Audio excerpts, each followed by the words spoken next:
முன்னொரு காலத்துல சோமாபுரம் அப்படிங்கிற ஊர்ல ரங்கையா அவனுடைய மனைவியான சீதா வாழ்ந்துகிட்டு இருந்தாங்க. அவங்களுக்கு இருக்கிற 2 ஏக்கர் வயல்ல கஷ்டப்பட்டு விவசாயம் செஞ்சு இருக்கிறத வச்சு வாழ்ந்துகிட்டு இருந்தாங்க.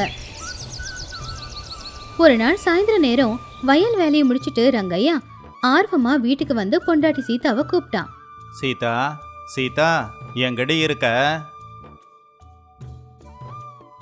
ஏங்க இவ்வளவு கத்தி கூப்பிடுறீங்க? தொண்டை வத்தி போயிருக்கோம், தண்ணி கொண்டு வருவா? அடியை, தண்ணி இல்ல. நாம குடிக்க போற ஜூஸை பத்தி உன்கிட்ட ஒன்னு சொல்லணும். ஜூஸா? எதுக்குங்க செலவு பண்ணி ஜூஸை குடிக்கணும்? செலவில்ல சீதா, இது லாபம். நம்ம வாழ்க்கை மாறப்போகுது. நாம நாம மும்பைக்கு போக போறோம். எங்க போறோம்?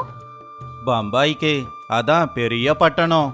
நம்ம ஒரு சோமையாவோட புள்ள பாபு இருக்கான்ல. ஆ, 6 மாசத்துக்கு முன்னாடி ஏதோ பட்டணத்துக்கு போனானே, என்னாச்சு அவனுக்கு? எப்படி இருக்கானா? பார்க்க ராஜா மாதிரி இருக்கான். அப்பா பாப்பா, கண்ணுக்கு கண்ணாடிய போட்டுக்கிட்டு, கழுத்துல செயினை போட்டுக்கிட்டு, புது துணிய போட்டுக்கிட்டு வண்டியில எல்லாம் வந்து இறங்குறான். அவன் வண்டியில வந்தா நமக்கு என்னங்க? என்ன இவ்வளோ அலட்சியமா பேசுற? அவன் என்கிட்ட ரொம்ப நேரம் பேசினான். பம்பாயில பணமோ பணமா, நாம தரையில நடந்தாலும் தங்கம் நம்ம கால்ல ஒட்டிக்குமா. கால்ல மண்ணு ஒட்டுங்கிறது நான் கேள்விப்பட்டிருக்கேன், தங்கம் ஒட்டுங்கிறது இதான் முத தடவையா கேள்விப்படுறேன். ஐயோ, நான் சொல்ல வரதே உனக்கு புரியல. அங்க பெரிய பெரிய கம்பெனி இருக்காமா. அங்க ஒரு 6 மாசம் வேலை செஞ்சா போதுமா, நம்ம கைக்கு லட்சக்கணக்கில் பணம் கிடைக்குமா. லட்சமா? ஆமா, அதுக்கு தான் நான் ஒரு முடிவெடுத்திருக்கேன். என்ன முடிவெடுத்தீங்க? நாம நம்ம கிட்ட இருக்கிற 2 ஏக்கர் பூமியை வித்துடலாம். அது 1 லட்சம் ரூபாய் எப்படியும் போகும். அந்த பணத்தை கொண்டு போய் அந்த பாபுவோட உதவியால அங்க ஒரு வியாபாரத்தை ஆரம்பிக்கலாம். 1 வருஷத்திலேயே 2 லட்சத்தை 10 லட்சமா மாத்துவோம். என்ன சொல்ற? பேசி முடிச்சிட்டீங்களா? முடிஞ்சது. நாளைக்கே நம்ம வயலை விற்கிறதுக்கு ஆளை பார்க்கறேன். ஆனா ஒண்ணு கேளுங்க, இந்த வயலை விக்கிறதுக்கு நான் ஒத்துக்க மாட்டேன். என்னது? நான் வரமாட்டேன், பொம்பைக்கு வரமாட்டேன். சீதா, என்ன பேசிக்கிட்டு இருக்க? நம்ம நல்லதுக்கு தானே நான் சொல்றேன். இது நல்லது இல்லைங்க, இது பேராசை. நாம 2 ஏக்கர் பூமியில விளையிறத வச்சு 3 வேளை சந்தோஷமா சாப்பிடுறோம். இதை விட வேற என்னங்க வேணும்? பெரிய வீடு வேண்டாமா? 4 நகை நட்டு வேண்டாமா? இந்த மண்ணை நம்பி உழைச்சாலே என்னைக்காவது ஒரு நாள் மாடி வீடு கட்டதான் போறோம். ஆனா இந்த மண்ணை நம்பாம அந்த பட்டணத்தை நம்பினா நாளைக்கு இந்த குடிசை வீடு நமக்கு மிஞ்சாது. உனக்கு வெளி உலகத்தை பத்தி தெரியல சீதா. அந்த பாபுவை பாரு, 6 மாசத்துல எப்படி மாறிட்டான். மனுஷன் மாறினா பரவாயில்லங்க, ஆனா மனசு மாறினாதான் பிரச்சனை. புலிய பார்த்து பூனை உடம்புல சூடு போட்டுக்க கூடாது. நீ என்ன சொன்னாலும் சரி, நான் முடிவெடுத்துட்டேன். நாம போகத்தான் போறோம். நான் வரமாட்டேன், பொம்பைக்கு வரமாட்டேன். என் உசுரே போனாலும் அது இந்த மண்ணுல மட்டும்தான் போகும். நீங்க வேணும்னா தனியா போங்க அப்படின்னு சொல்லி சீதா வீட்டுக்குள்ள போய் கோவமா கதவை சாத்திக்கிட்டான். ரங்கையாவுக்கு என்ன பண்றதுன்னே தெரியல. அடுத்த நாள் காலையில ரங்கையா கவலையா உக்காந்துக்கிட்டு இருக்கும்போது பொம்பையில இருந்து வந்திருந்த பாபு வந்தான். என்ன ரங்கையா அண்ணன், ராத்திரி அக்கா கூட சண்டையா? அது உனக்கு எப்படிப்பா தெரியும்? என்னண்ண, பம்பாய்க்கு போயிட்டு வந்திருக்கேன், இது கூடமா தெரியாம இருக்கும்? அதெல்லாம் ஒன்றும் இல்லைப்பா. நேற்று நீ சொன்னதை என் பொண்டாட்டிக்கிட்ட சொன்னா நான் பம்பாய்க்கு வரமாட்டேன்னு அடம் பிடிக்கிறா. பொம்பளைங்கன்னா அவ்வளவு தானே. அவங்களுக்கு இந்த கிராமத்து மண் வாசனை பிடிக்கிற அளவுக்கு பட்டணத்து பவுடர் வாசம் பிடிக்கல. இப்போ என்னப்பா பண்ணுறது? நீ தைரியமா இருன, என்கிட்ட ஒரு திட்டம் இருக்கு. என்னப்பா அது? அக்கா கிட்ட நான் பேசி அவங்கள ஒத்துக்க வைக்கிறேன். உண்மையாவா? ஆமாண்ணே, இன்னைக்கு சாயந்தரம் எங்கள் அம்மாவை கூட்டிக்கிட்டு வீட்டுக்கு வரேன். பொம்பளைங்க பேசினாதான் பொம்பளைங்க கேட்பாங்க. ரொம்ப நன்றிப்பா. என்னண்ணே, நமக்குள்ள போய் எதுக்குண்ணே நன்றியெல்லாம்? அன்னைக்கு சாயந்தர நேரம் பாபு அவங்க அம்மாவை கூட்டிக்கிட்டு சீதாவை பாக்குறதுக்காக வீட்டுக்கு வந்தான். சீதா விருப்பம் இல்லைனாலும் அவங்கள திண்ணையில உட்கார வச்சா. வீடு அழகாதாண்டி இருக்கு சீதா, ஆனா இந்த பழைய செவரை பார்த்து பார்த்து உனக்கு கடுப்பா இல்லையா?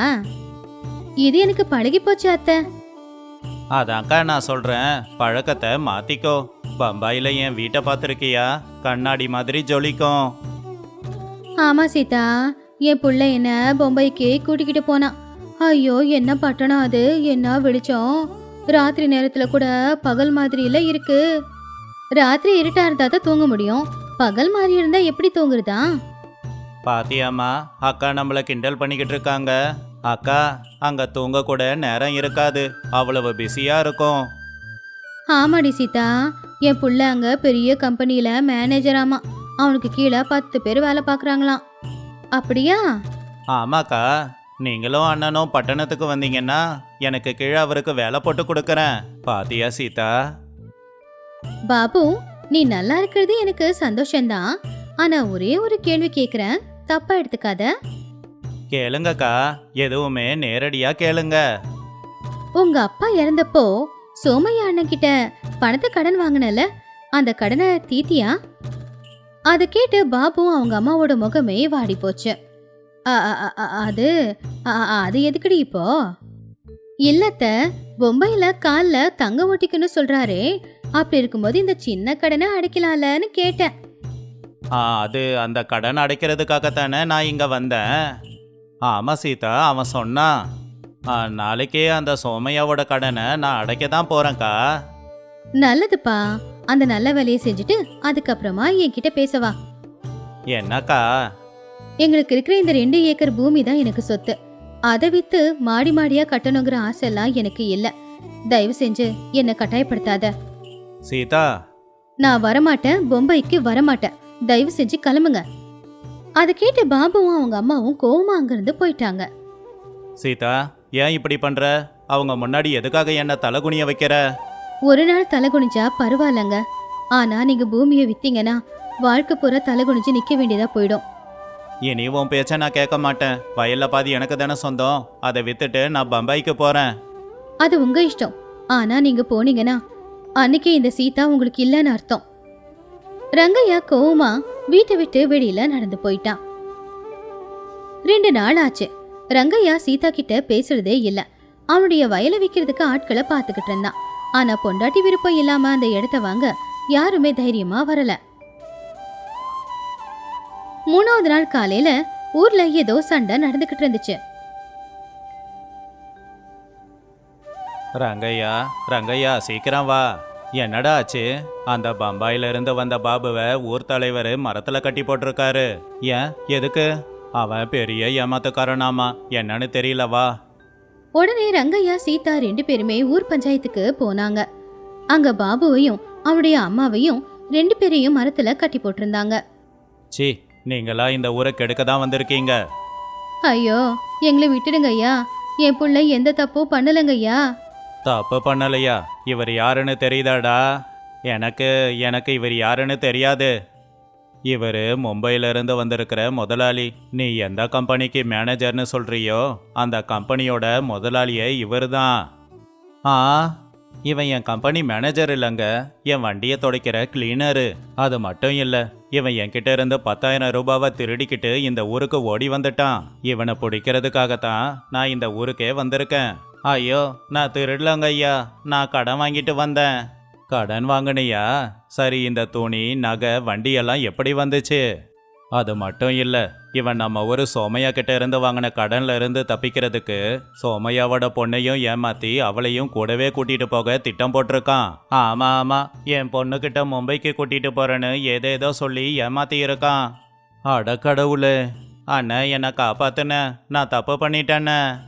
ஏண்டா, நீ என்னையும் ஏமாத்த தானே பார்த்த?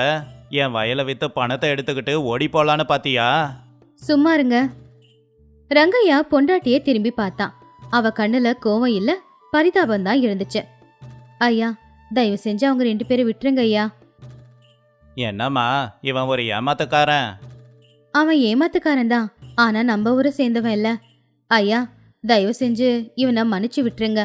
அவன் திருடிக்கிட்டு வந்த அந்த 10,000 ரூபாவை நாங்களும் எங்க ஊரை சேர்ந்த எல்லாரும் உங்களுக்கு கொடுத்துடுறோம். அக்கா, அக்கா, என்னை மன்னிச்சிடுக்கா. நான் இனிமே இந்த மாதிரி தப்பு பண்ண மாட்டேன். சீதா, நீ தாண்டி அம்மா எங்களை காப்பாத்தணும். சீதா, நான் உன்னை சரியாவே புரிஞ்சுக்கல. பரவாயில்லங்க, நம்ம சொந்த பூமியை விற்க வேண்டான்னு சொல்லிதான் நம்ம 2 பேருக்குள்ள பிரச்சனையே வந்துச்சு. ஆனா இப்ப அந்த பிரச்சனை தீர்ந்துச்சுல, அதுவே போதும். நீ சொன்னது உண்மைதான் சீதா. இல்லாததுக்காக ஆசைப்பட்டு இருக்கிறத இழக்கக்கூடாது.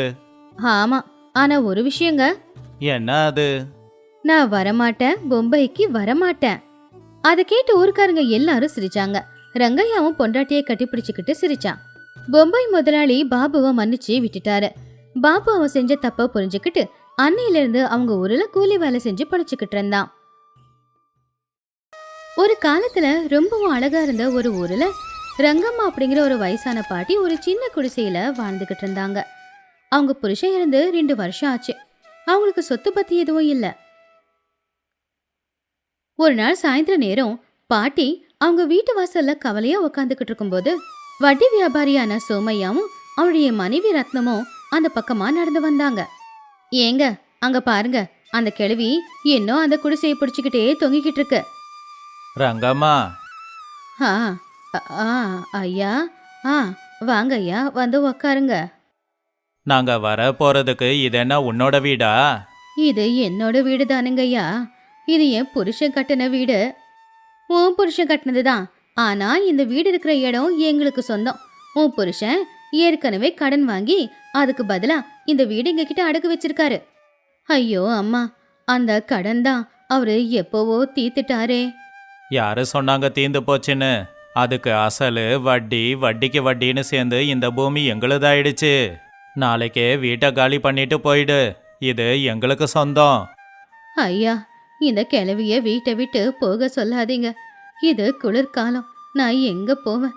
இந்த குளிர் காத்துல மாட்டி என்னோட உயிர் போயிட போகுது. நீ செத்தா எங்களுக்கு என்ன? எங்களுக்கு எங்க இடம் வேணும். இங்க இந்த குடிசையை இடிச்சிட்டு பெரிய வீடு கட்டலான்னு நினைச்சுக்கிட்டு இருக்கோம். அம்மா, என்னோட கடைசி ஆசை ஒண்ணுதான். என் உயிர் இந்த மண்ணுல தான் போகணும். என் புருஷனுக்கு பக்கத்துல தான் என்ன புதைக்கணும். தயவு செஞ்சு இந்த ஒரே ஒரு வரத்தை மட்டும் எனக்கு கொடுமா. வரமா? கதியே இல்லாத உனக்கு நான் வரம் கொடுக்கணுமா? நாளைக்கே வீட்டை காலி பண்ணு, இல்லைன்னா கழுத்தை பிடிச்சி வெளியில தள்ளுவேன். ஏங்க, நான் போனதுக்கு அப்புறமா இந்த குடிசை, இந்த இடம் எல்லாம் உங்களுக்கு தானே வரும். நீ எப்ப போறது? நாங்க எப்ப இந்த இடத்த எடுத்துக்கிறது? ஐயா, உங்களுக்கு ஒரு ரகசியம் சொல்லணும். ரகசியமா? என்ன ரகசியம்? தயவு செஞ்சு கொஞ்சம் உள்ள வாங்கப்பா. யாராவது கேட்டா அப்புறம் என்னோட உயிருக்கு ஆபத்தாயிடும்.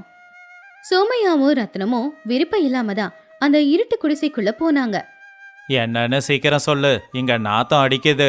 ஐயா, என் புருஷ சாவு படுக்கையில இருக்கும்போது என்கிட்ட ரகசியமா ஒரு விஷயத்த சொன்னாரு. என்னது? ரங்கம்மா, நாம ஏழைங்க கிடையாது. நாம ராஜா ராணியா வாழ வேண்டியவங்க. ஆனா நம்ம தலையெழுத்து இப்படி ஆயிடுச்சு. இதோ இந்த பெட்டி, இது எங்க தாத்தா காலத்து பெட்டி. இதுல நம்ம 7 தலைமுறைக்கு தேவையான சொத்து இருக்கு. என்னது? சொத்தா? இந்த கிழவிக்கு பைத்தியம் பிடிச்சிருக்கு. இந்த பெட்டில என்ன இருக்கும்? அழுக்கு பிடிச்ச 4 பழைய துணி இருக்கும். ஐயோ இல்லம்மா, இதுல இதுல தங்க காசும் வைரமும் இருக்கு. அது உனக்கு தெரியாது. என்னது? உண்மையாவா? என் புருஷன் மேல சத்தியமா உண்மைப்பா. ஆனா அவரு என்கிட்ட ஒரு சத்தியத்தை வாங்கிக்கிட்டாரு. என்ன அது? நான் உயிரோட இருக்கிற வரைக்கும் இந்த பெட்டியை திறக்க கூடாது. என் உயிர் போன அடுத்த நொடி யார் எனக்கு ஈமச்சடங்கு நல்லபடியா செஞ்சு முடிக்கிறாங்களோ அவங்களுக்கு இந்த பெட்டி சேரணும் அப்படின்னு சொன்னாரு. என்ன? அட ரங்கம்மாத்த, இவ்வளோ நல்ல புருஷன் உனக்கு? ஆமா ரங்கம்மா, உன்னோட புருஷன் ரொம்ப நல்லவரு. அதுக்கு தான் யார் சொல்றேன், என்னை இங்கேயே தங்க விடுங்க. நான் போனதுக்கு அப்புறமா நீங்களே எனக்கு செய்ய வேண்டியதை செஞ்சிடுங்க. அதுக்கப்புறம் இது எல்லாத்தையும் நீங்களே எடுத்துக்கோங்க. இந்த ஊரில் எனக்கு உங்களை விட்டா வேற யார் இருக்காங்க? ஓஹோ, இந்த கிழவி நம்மள தத்தெடுத்துக்குது போல. அத்தை, நீங்க ஒன்றும் கவலைப்படாதீங்க.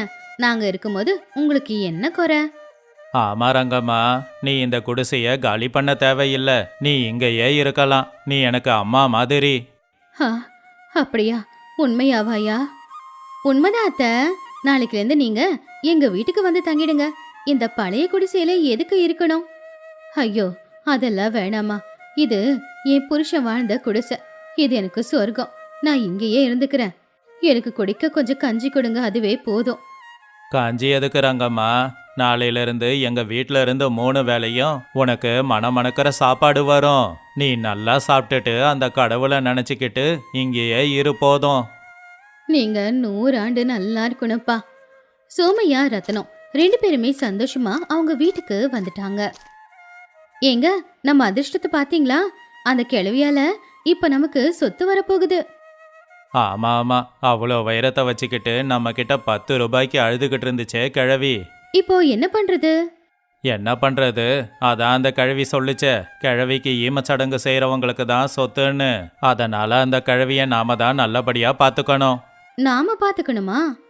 ஆமா ஆமா, என்ன மிஞ்சி போனா ஒரு 6 மாசம் உயிரோட இருக்குமா அந்த கிழவி. இந்த 6 மாசம் அந்த கிழவிக்கு நாம சேவையை செஞ்சா அப்புறம் சொத்து எல்லாம் நமக்கு தானே சொந்தமாகும். ஆ, ஆமாங்க. நாளைக்குல இருந்து நல்ல விருந்து சாப்பாடே அவங்களுக்கு கொடுத்து அனுப்புறேன். அடுத்த நாள்ல இருந்து ரங்கம்மா பாட்டியோட வாழ்க்கையே மாறி போச்சு. அத்த, ரங்கம்மா அத்த, எழுந்துறீங்க. சுட சுட வடை கொண்டு வந்திருக்கேன். அடடா, வடை ரொம்ப நல்லா இருக்குமா. நீ நல்லா இருக்கணுமா. ரங்கம்மா, ஏன் கிழிஞ்சி போன புடவைய கட்டிக்கிட்டு இருக்க? இந்தா புது பட்டு புடவை கட்டிக்கோ. எனக்காகவாப்பா? உனக்கு இல்லாம வேற யாருக்கு? நீ தானே என்னோட அம்மா. இத பார்த்து ஊஜனங்க ஆச்சரியப்பட்டாங்க. டேய் சூரையா, பாத்தியா அந்த பிசினாரி சோமையா ரங்கம்மாவுக்கு உதவி பண்ணிக்கிட்டு இருக்கான். ஆமாண்டா, எனக்கு தெரிஞ்சு அந்த கிழவி போனதுக்கப்புறம் அந்த இடத்த சொந்தமாக்கிக்க தான் இந்த நாடகம் ஆடுறான் போல. இந்த கிழவி வேறடா, இவங்க ஏமாத்துறது தெரியாம இவங்கள கடவுளுன்னு நினைக்கிது. இப்படியே 3 மாசம் போச்சு. ரங்கம்மாவுக்கு சோர்வெல்லாம் போய் நல்ல சாப்பாடு சாப்பிட்டு பலமா தயாரானாங்க. தினமும் அவங்க குடிசை வாசல்ல உட்காந்துக்கிட்டு பாட்டெல்லாம் பாடிக்கிட்டு இருந்தாங்க. என்னங்க, ஏதோ தப்பா இருக்கு. என்னாச்சு? அந்த கிழவி போற மாதிரி தெரியல. நாளுக்கு நாள் பலமா தான் இருக்கு. நேத்து என்ன கூப்பிட்டு, அம்மாடி ரத்னம், எனக்கு கோழி குழம்பு சாப்பிடணும் போல இருக்கு, செஞ்சு கொண்டு வாமான்னு சொல்றாங்க. என்னது, கோழி குழம்பா? ஏன் நாம கொடுக்கற சாப்பாடு பத்தலையா? என்னால முடியாது. இன்னும் எத்தனை நாள் அவங்களுக்கு சேவை நான் செய்யணும்? அந்த பெட்டியில் அப்படி என்னதான் இருக்கோ? அவசரப்படாத, அந்த பெட்டி நல்லா கனமா இருக்கு. நேத்து நான் தொட்டு கூட பார்த்தேன். கொஞ்ச நாள் பொறுத்துக்கோ, அப்புறம் பெட்டி நமக்கு சொந்தமாயிடும். என்கிட்ட ஒரு யோசனை இருக்கு. என்ன அது? ஆ, அந்த கிழவிய நாமளே ஏன் கொல்லக்கூடாது? வேணாம் வேணாம், ராஜாவுக்கு தெரிஞ்சா நமக்கு தண்டனை கிடைக்கும். அந்த கிழவி இரும்பிக்கிட்டு தானே இருக்கா, அதுக்கு ஏதாவது மருந்து கொடுக்கறோன்னு சொல்லி கொஞ்சம் விஷத்தை கலந்து கொடுத்துடலாம். நல்ல யோசனை தான், ஆனா நம்ம மேல எதுவும் வரக்கூடாது. அதெல்லாம் வராதுங்க. ஐயோ, நாங்க இருமலுக்கு மருந்து கொடுத்தோம், அது இப்படி ஆயிடுச்சு அப்படின்னு சொல்லலாம். அப்படி சோமையா ரத்னம் 2 பேரும் சேர்ந்து ஒரு நாட்டு வைத்தியரை பார்க்க போனாங்க. வைத்தியர் ஐயா, எங்க அம்மாவுக்கு, அதாவது ரங்கம்மாவுக்கு உடம்புக்கு முடியல. அப்படியா? அந்த அம்மா இப்பெல்லாம் பார்க்க ரொம்ப நல்லா இருக்காங்களே. நீங்க அவங்கள நல்லா தான் பாத்துக்கிறீங்க. ஆ, ஒன்னும் இல்ல வைத்தியர் ஐயா, அவங்களுக்கு இருமல் அதிகமா இருக்கான், ராத்திரி எல்லாம் தூங்க முடியலன்னு சொன்னாங்க. ஏதாவது நல்ல மருந்தா கொடுங்க, நிம்மதியா படுத்து தூங்குற மாதிரி. நிரந்தரமா தூங்கினாலும் பரவாயில்ல. என்னது? ஐயோ, அவரு என்ன சொல்ல வராருன்னா, அவங்களுக்கு அந்த இருமல் நிரந்தரமா நின்னுட்டா நல்லா இருக்கும்ன்றாரு. சரி, இந்தாங்க, இந்த சூரணத்தை ராத்திரி பால்ல கலந்து கொடுங்க. நல்லா நிம்மதியா தூங்குவாங்க. அந்த மருந்தை எடுத்துக்கிட்டு ரத்னா அன்னைக்கு ராத்திரி பாட்டியோட குடிசைக்கு போனா. அத்தை, இந்தாங்க, உங்களுக்காக சூடா பால் கொண்டு வந்திருக்கேன். பாலா? எனக்கு எதுக்குமா பால்? அதான் ரொம்ப சோர்வா இருக்கீங்கல்ல, இந்தாங்க, இதுல உங்களுக்கு அந்த இருமல் மருந்தும் கலந்து கொண்டு வந்திருக்கேன். ஆ, இந்த மருந்தோட வாசம் ஏதோ ஒரு மாதிரி இருக்கேம்மா. அதெல்லாம் ஒன்றும் இல்லை அத்தை, அது ரொம்ப விலை அதிகமான மருந்து, அதான் வாசம் வித்தியாசமா இருக்கு. குடிச்சு படுத்துக்கோங்க, நீங்க நிம்மதியா படுத்து தூங்கிடுவீங்க. ஆ, சரிம்மா, நீ சொன்னதுக்கு அப்புறம் நான் குடிக்காம இருப்பேனா? பாட்டி அந்த பால் மொத்தத்தையும் குடிச்சிட்டாங்க. ரத்னா அவங்க குடிச்சிட்டு படுக்கிற வரைக்கும் அங்கேயே இருந்துட்டு அதுக்கப்புறமா வீட்டுக்கு வந்துட்டா. குடிச்சுதா? மொத்தத்தையும் குடிச்சிருச்சு. நாளைக்கு காலையில நல்ல செய்தி வரப்போகுது. அப்ப அந்த பெட்டி நமக்கு தான் சொந்தம். அடுத்த நாள் காலையில சூரியன் உதயமாகி ரொம்ப நேரம் ஆனாலும் பாட்டி வெளியில வரல. பாத்தியா, மருந்து வேலை செஞ்சிருக்கு. வாங்க போய் பார்க்கலாம், அப்புறம் அழ தயாராயிக்கோங்க. 2 பேரும் பாட்டியோட குடிசைக்கிட்ட போய் அத்தை அத்தை அப்படின்னு கதவை தட்டுனாங்க. ஆனா பாட்டி கதவை திறக்கல. ஐயோ ஜனங்களே, வாங்க, எங்க அம்மா கதவை திறக்க மாட்டேங்கிறாங்க. என்னாச்சு சோமையா? நேத்து ராத்திரி நல்லா தான் இருந்தாங்க. பால் குடிச்சிட்டு தூங்குனாங்க. ஐயோ கடவுளே! ஊஜனங்க எல்லாரும் சேர்ந்தாங்க. சோமையா கதவை பலமா தள்ளனா. உள்ள ரங்கம்மா பாட்டி நல்லா தூங்கிக்கிட்டு இருந்தாங்க. அம்மா. ஹோ, அட வாப்பா, என்ன காலையிலே இவ்ளோ சத்தம்? அ, அ, அ, தூங்கிட்டீங்களா பாட்டி? ஆமாமா, ராத்திரி நீ குடுத்தியே அந்த மருந்து கலந்த பால், அது நல்ல சக்தி வாய்ந்தது போல. உடம்பு வலி எல்லாம் போச்சு, நல்லா தூங்கிட்டேன். வேலை செஞ்சதா? ஆமா, இன்னைக்கும் அந்த மருந்த கொஞ்சம் பால்ல கலந்து கொடுத்துருமா? சோமையா ரத்னா 2 பேருமே ஆச்சரியப்பட்டாங்க. அந்த நாட்டு வைத்திய நம்மள ஏமாத்திட்டான். இருமல் மருந்து தான் கொடுத்துருக்கான் போல. அவன் கதையை அப்புறம் பார்த்துக்கலாம். இப்ப இந்த கிழவிய நாம என்ன பண்றது? அப்பதான் ஊருக்குள்ள புதுசா ஒரு வண்டி வந்துச்சு. அதுல இருந்து ஒரு பையன் இறங்கி பாட்டியோட வீட்டுக்கிட்ட வந்தான். இந்த ஊர்ல ரங்கம்மாவோட குடிசை இதுதானா? ஆமாப்பா. நீ யாரு? என் பேரு ரங்கன். நான் அவங்களுக்கு தூரத்து சொந்தம். ரங்கா நேரா குடிசைக்குள்ள போனான். பாட்டி, ரங்கம்மா பாட்டி. டேய் ரங்கா, வந்துட்டியாப்பா? வா வா. 2 பேரும் சந்தோஷமா பேசிக்கிறத பார்த்து சோமையா ரத்னா 2 பேரும் ஆச்சரியப்பட்டாங்க. தம்பி, நீ யாருப்பா? சொன்னனே, சொந்தக்காரன். ஐயா, இவன் எனக்கு புள்ள மாதிரி. என்னோட சொத்து எல்லாமே இவனுக்கு தான் போய் சேரும். என்னது, சொத்தா? ஆ, என் புருஷன் அந்த பெட்டியை கொடுத்துட்டு போனாருல்ல, அத இவனுக்கு தான் கொடுக்க சொல்லி சொன்னாரு. என்னது, அந்த பெட்டி உனக்கு சேவை செய்யற எங்களுக்கு கொடுக்கறேன்னு சொன்ன? இல்லம்மா, இந்த இடத்துக்காக தானே நீங்க 2 பேரும் எனக்கு சேவை பண்ணீங்க. இந்த பெட்டி என் சொந்தக்கார பையனுக்கு தான் போகணும். இங்க பாரு ரங்கம்மா, நீ பேச்ச மாத்தி பேசிக்கிட்டு இருக்க. இந்த 6 மாசமா உனக்கு நாங்க சேவை பண்ணதுக்கு காரணமே அந்த பெட்டி தான். ஐயோ, அப்ப நீங்க சாப்பாடு போட்டது என் மேல இருக்கிற பாசத்துல இல்லையா? என் சொத்துக்காக தானா? ஆமா, அந்த பெட்டியில பாதி எங்களுக்கு வேணும், இல்லனா பஞ்சாயத்தை கூட்டுவோம். பஞ்சாயத்து எதுக்கு? அந்த பெட்டியில என்ன இருக்குங்கிறத இங்கேயே பார்க்கலாம். பாட்டி, சாவிய கொடு. ம், இந்தாப்பா. பூஜனுக்கு முன்னாடி சோமையா ரத்னா ஆர்வமா பாத்துக்கிட்டு இருக்கும்போது ரங்கா அந்த பெட்டியை திறந்தான். அதுல கொஞ்சம் பழைய பித்தளை காசுங்க, அப்புறம் 2 வெள்ளி கொலுசுங்க, அப்புறம் ஒரு பழைய ஓலை இருந்துச்சு. என்ன இது? இதுல தங்கம் வைரம் எதுவும் இல்லையா? என்னங்க ஐயா, என் புருஷன் ஏழையாச்சே, அவர்கிட்ட வைரம்லாம் எங்க இருந்து இருக்கும்? அப்படின்னா நீ எங்களை ஏமாத்தினியா? நான் ஏமா உங்களை ஏமாத்த போறேன்? நீங்க தான் இதுல ஏதேதோ இருக்கு அப்படின்னு கற்பனை பண்ணிக்கிட்டீங்க. என்ன அது? இந்த பெட்டியில என் பொண்டாட்டிக்காக வட்டி வியாபாரி சோமையா என்கிட்ட வாங்கின 140 ரூபாய் கடன் பத்திரத்தை வைக்கிறேன். அந்த பத்திரம் பத்திரமா இதில் தான் இருக்கு. என்னது, கடனா? ஆமா ஆமா, உங்க அப்பா இவங்க புருஷன்கிட்ட கடன் வாங்கி இருக்காரு. அந்த கடனுக்காகத்தான் அந்த நிலத்தையே இவர்கிட்ட அடகு வச்சிருக்காங்க. அந்த கணக்கு வழக்கு எல்லாம் இதில் தான் இருக்கு. அப்படின்னா இந்த இடம் நம்மளது இல்லையா? இல்ல, இந்த நிலம் இந்த வீடு எல்லாம் பாட்டிக்கு தான் சொந்தம். நீங்க தான் அவங்களுக்கு பணம் கொடுக்கணும். இங்க பாருப்பா தம்பி, தெரியாம தப்பு பண்ணிட்டேன், அதை கிழிச்சு போட்டுடு. பாத்தீங்களா ஐயா, சொத்துக்காக ஆசைப்பட்டு இருக்கிறதையும் இழந்து நின்னுக்கிட்டு இருக்கீங்க. 6 மாசமா உனக்காக நாங்க செலவு பண்ண பணம் இந்தாமா, நீங்க செலவு பண்ண பணம்.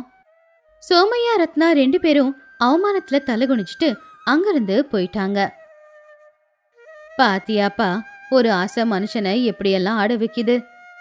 ஆனா இந்த பழைய பெட்டியை பார்த்து அவன் உண்மையிலேயே பயந்து போயிட்டான் பாட்டி. பைத்தியக்காரன், சொத்து பெட்டியில இருக்காது, ஒருத்தங்க அறிவுல தான் இருக்கும். உண்மைதான், அந்த ரங்கா ரங்கம்மாவோட தூரத்து சொந்தம் இல்ல. ரங்கம்மா ஆடின நாடகத்துல அவனும் கலந்துக்கிட்டான். அவங்க 2 பேரும் சேர்ந்து சோமையா ரத்னா 2 பேருக்குமே ஒரு பாடத்தை கத்து கொடுத்துட்டாங்க.